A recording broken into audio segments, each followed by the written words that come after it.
This is the Greg Bedard Patriots podcast with Nick Cattles. It's time, folks. I know you've been waiting for this, the Drake Maye breakdown.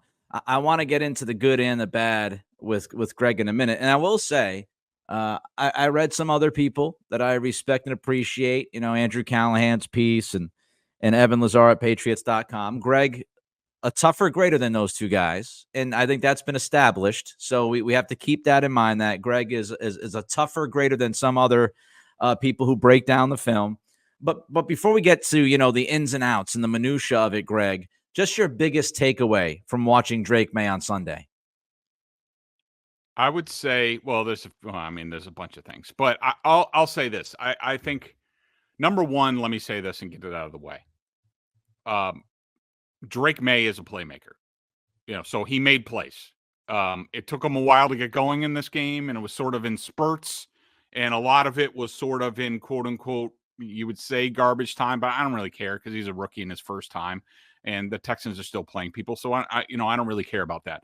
But he makes plays, and that's he's a playmaker, and that I think was a breath of fresh air for people, especially Patriots fans, because it's been a while since they saw somebody who can make plays. I had him for 11 plus plays in this game, which that's a lot for a Patriots quarterback. That's Maye's 11 plus plays, and I give him a half a point boost for his touchdowns to Kayshon Boutte and Demario Douglas. We're tied for the second highest in a game since 2021, since Mac Jones had 12 in the 2023 season opener against the Eagles. So that's what people expected, and on that front, Drake Maye delivered. I'll say my other big takeaway, Nick, and this is sort of like a bigger picture takeaway, is seeing Mac Jones on the field and watching him on film.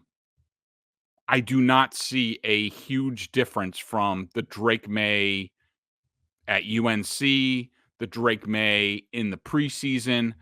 I don't see a quarterback that you can just say, like, oh man, they've really fixed his footwork. They've tightened his motion.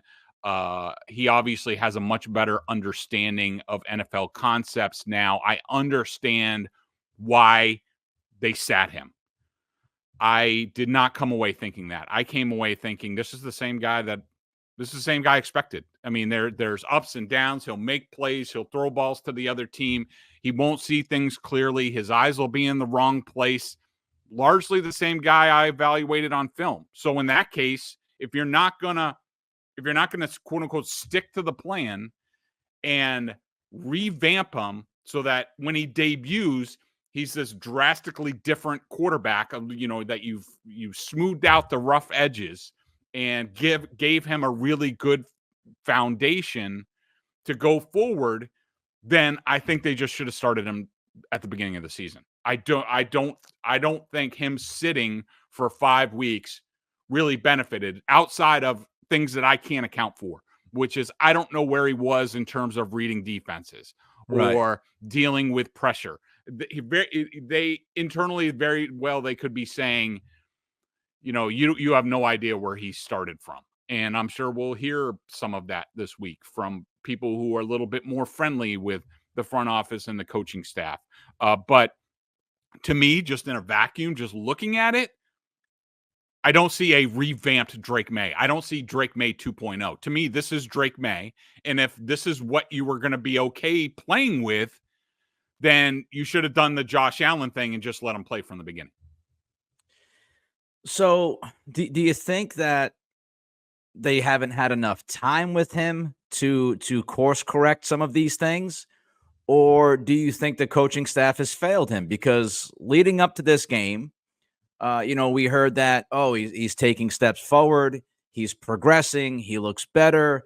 And there was a lot of credit being thrown towards Alex Van Pelt before Drake went out there and played a game that mattered, saying that he is getting better behind the scenes. And we had all of these practice reports from fellow players and coaches. And do you think the coaching staff has not done enough with him, given the time they've had with him?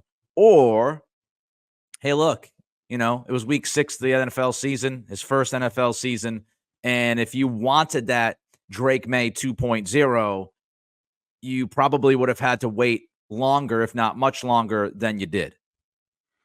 I think to me, Nick, it's definitely the latter. I just don't think that's enough time. This is why I said in my draft evaluation of Drake Maye is he needs to sit for, basically a season. He needs like the whole time to be broken down and built back up. And that just it takes a lot of time. It takes a lot of practice reps.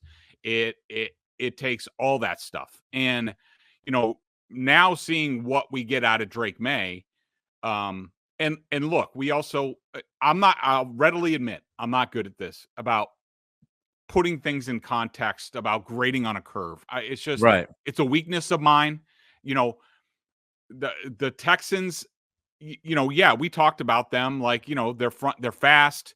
They get after the passer, all that stuff. I do think that their secondary was kind of crappy in this game. And I know they were down a starter at safety and they were down a starter at cornerback. I mean, Jalen Pitre, I know he can come up and tackle and he makes plays, but holy hell, is he horrendous in pass coverage.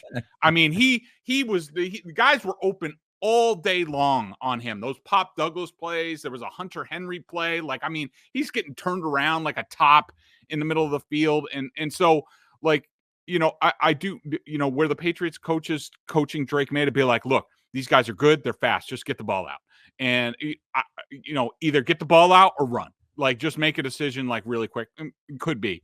But I just think, in my experience, covering the Packers and seeing Aaron Rodgers and where he went from coming out of Cal, that was a 3-year process, obviously. Patrick Mahomes sitting for, the whole season. He probably would have been Patrick Mahomes, but if he played.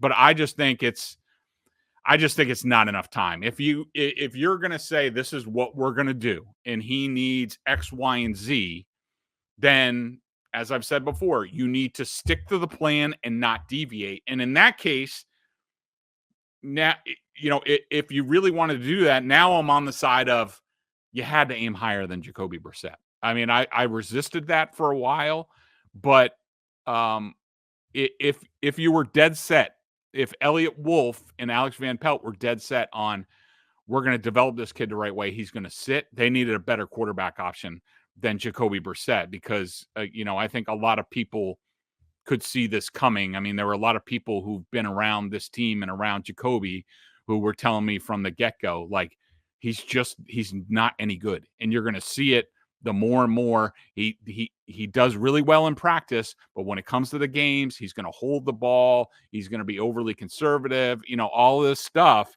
They should have gotten another quarterback to be able to keep Drake Maye on the sidelines longer.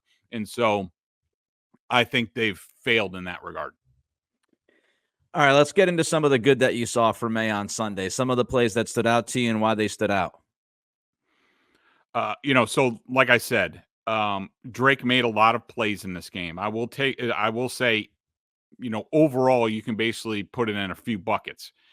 There was the last drive before the first half. Before that, it was not good. And by the way, it's not just my grading. I watched, JT O'Sullivan, the former quarterback who has a QB school. I'm a member of his Patreon club, and he did a breakdown of, actually, it was the whole Patriots offense. It wasn't just Drake Maye's dropbacks. And I will say largely his evaluation of Maye was in line with mine and along with the offensive system, which is he was just like, what are we doing on these routes? What are we doing on these concepts? Like, what the hell is going on? This is a rough offense. So Maye, I would say the end of the first half, he did really well. And then starting with the last drive of the third quarter, I thought he did really well.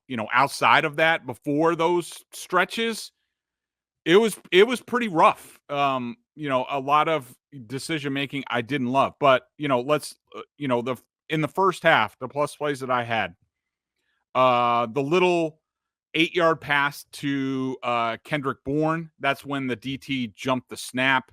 Maye, he got his arm in there. Maye bobbled the ball a little bit. Loved how he kept his cool and he found Kendrick Bourne in the flat. That's a nice play.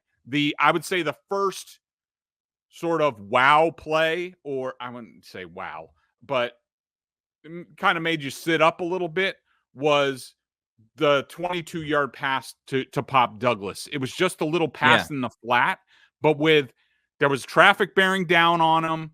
He was on the left hash. He threw it all the way across the field. He threw it flat-footed. He showed off his arm strength. I mean, Pop made most of the play. I mean, it really should have been a 5-yard play, and the defender sort of whiffed on the tackle. But that was when you were just like, okay, here we go, Drake Maye. Now we're starting to play a little bit. The first pass that Jalen Polk dropped, I thought that was really nice, and I gave him a plus, even though it was an incomplete pass, because there was a safety. There was an all-out blitz coming, a safety coming from way back, and luckily he was coming from way back there. He couldn't quite get home, but, that guy's bearing down right in Maye's face, and he delivered the ball to Polk before he really got out of his break. That was an NFL really nice play. And then, of course, the Kayshon Boutte pass. I mean, it was great protection, great job by Boutte stacking his route. He got on top of it. Perfect throw by Maye, and he threw it before Boutte was, even open. Put a lot of trust, sort of, gunslinger type thing with Maye.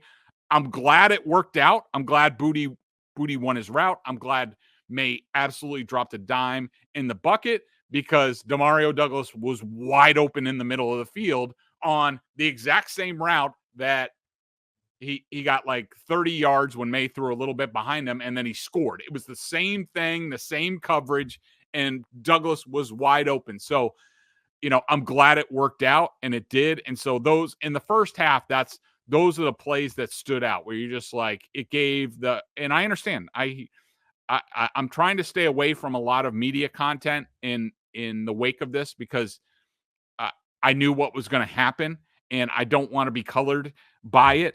But I do know that Patriots fans came out of this game with hope, for the first time in a long time, and I don't disabuse them of that. I mean, I think that those type of plays and his playmaking overall was really good. And you see the good, and you're just like, all right, as long as he can start to minimize the minuses, the rougher plays, which he had a lot of. I gave him 17 in this game.